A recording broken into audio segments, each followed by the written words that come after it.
Hi, host Eric here, host Talking with Famous People.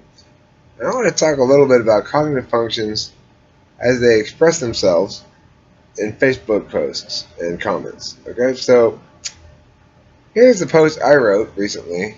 I'm a member of this group called the You're from Old School Arcadia group, and it's a closed group, and it's for people who are raised in Arcadia, like me. So it's it's very banal. It's it explicitly says, this is a group to be a happy gathering spot to reminisce about old times, which is fine. I'm not opposing that. I want to talk about what this little thing does, how it reflects on cognitive functions, how different people are. Here's what I wrote. I don't know when the store opened, but I remember being under 10 years old and absolutely loathing trips to the store with my mom. I had already determined there to be nothing of interest here to a boy my age, and she always took forever. The store looks very different now. The sign, though, that hasn't changed. And then I have a picture of this old sign, and it hasn't changed, and it's like the same exact sign I remember. I remember when I was a kid, it had that cracked look to it on the paint on the inside of the sign. It's like a painted sign that's lit from the inside, basically. And it's still exactly the same sign. Anyway, all well and good. So, this is my sort of attempt to sorry,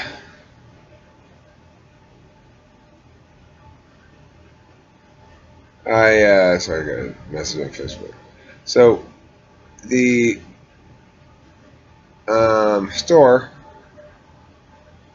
I have my post. Why do I put it in there? Well, I like it. I like playing that super gentle guy, like that character for a little bit every once in a while. I feel like one post up. Occasionally I'll put a video link up there and it gets tons of traffic. That's the other thing, of course. I mean, I'm networking, sort of. So, anyway, I put that.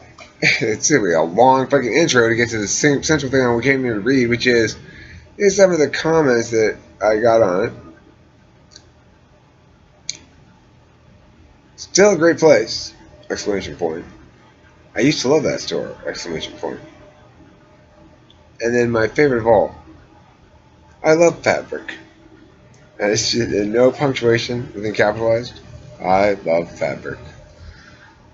Now, the thing is, when I read it, I laughed out loud, and I get mad at myself because it makes me feel like I'm being super snobby. And so I, but I can't help but laugh at that. Like, why? What? I mean, I said, Eric, you need to stop being fucking superior. That's so horrible. There's nothing wrong with somebody just expressing the fact they like fabric. I mean, she likes fabric, she likes fabric. I don't need to be a dick about it. For Christ's sakes. Is it still recorded? Oh, good. Anyway, so she likes fabric. I like fabric.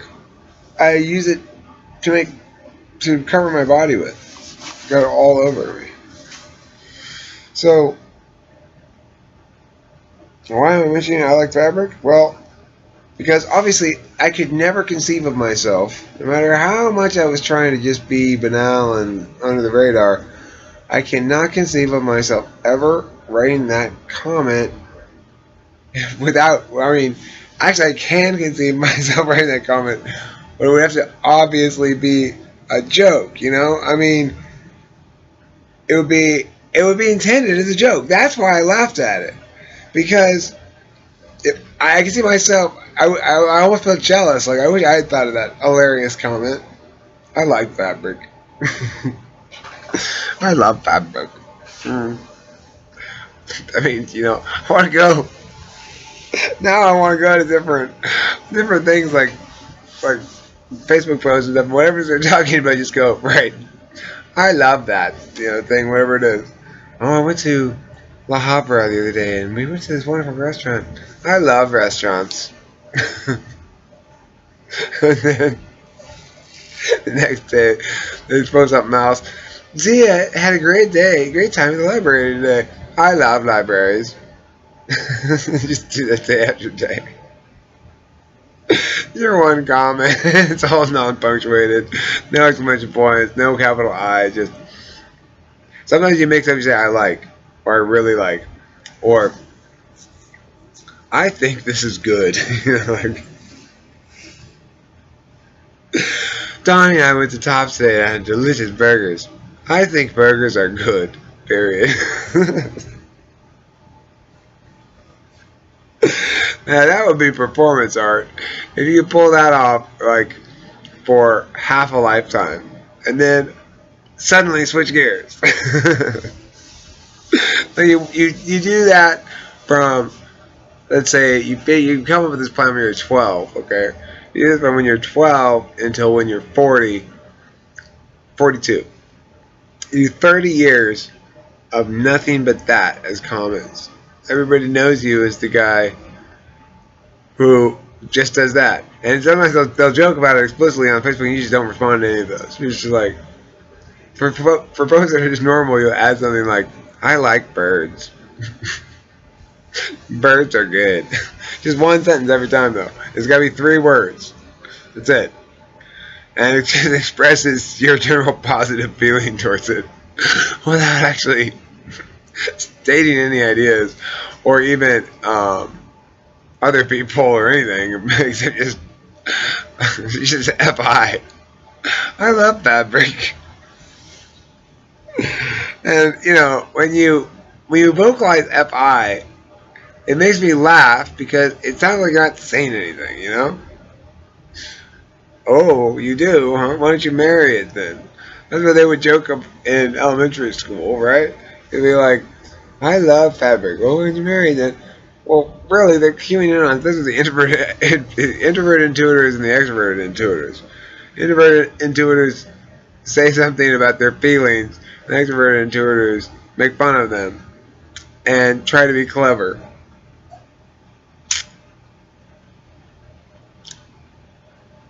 Mega Bro, he has such insight into these fucking cognitive functions. I tell you, when I read his comments and I emerge from reading and understanding things a little bit better than I did before. Well, for example, I hadn't thought a lot about the internal monologue explicitly as something to consider in the equation of cognitive functions, but I think it's very much right on the money for me that cognition is internal monologue all the time. I was driving home from dropping off Abraham. I was thinking about this in the car. When I said I was thinking about it, I was saying the words to myself like this.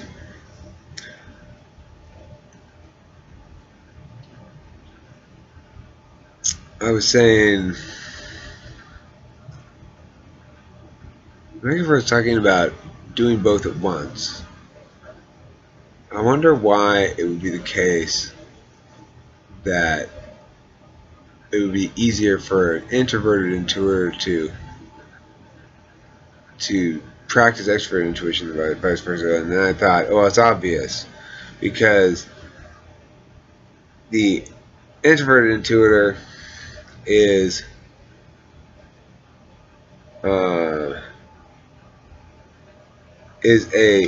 in receptive mode. It's in receive mode, and the introverted intuitor is in go get mode. So the extroverted intuitor is in go get mode. So it's basically the kind of creature that sits there and waits for a little fish to swim by and then grabs it with its tentacles real quick. Introverted intuition versus the kind of animal that goes out and catches its food and eats it, which is extroverted intuition. You can see why it would be hard to be both. However, you can also see how an introverted intuitor could more easily practice extroverted intuition than vice versa.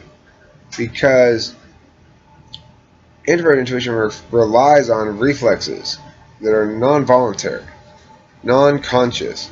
I think that's the key thing. We're talking about unconscious intuition and conscious intuition. Now, Myers-Briggs describes a very conscious and directed application of introverted intuition that I think comes from his being of uniquely high intelligence, and also, distinctly high intelligence, and also him doing a lot of metacognition, and also I think it has to do with his type.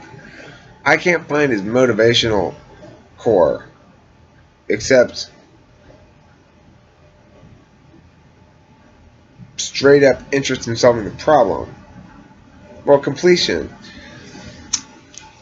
finalization, I guess, but that's one thing that trips me out. Like, I think I ultimately understand people in some ways by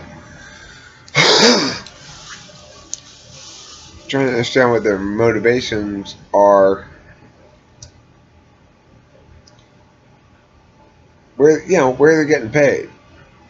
I know where I'm getting paid. I want to know where they're getting paid, and I really am genuinely very, very win-win. I'm very, very, very win-win-win. And what that means is I'm looking for where they get paid as well as where I get paid in all things in life when I'm dealing with people. I like mutually beneficial courses of action and yada yada yada. So, what is this video about? Well, this video was about, I guess, extroverted and introverted intuition, mostly. Oh, right. Like a sea anemone that just sits there versus a crab or something that walks around. Out in the crab,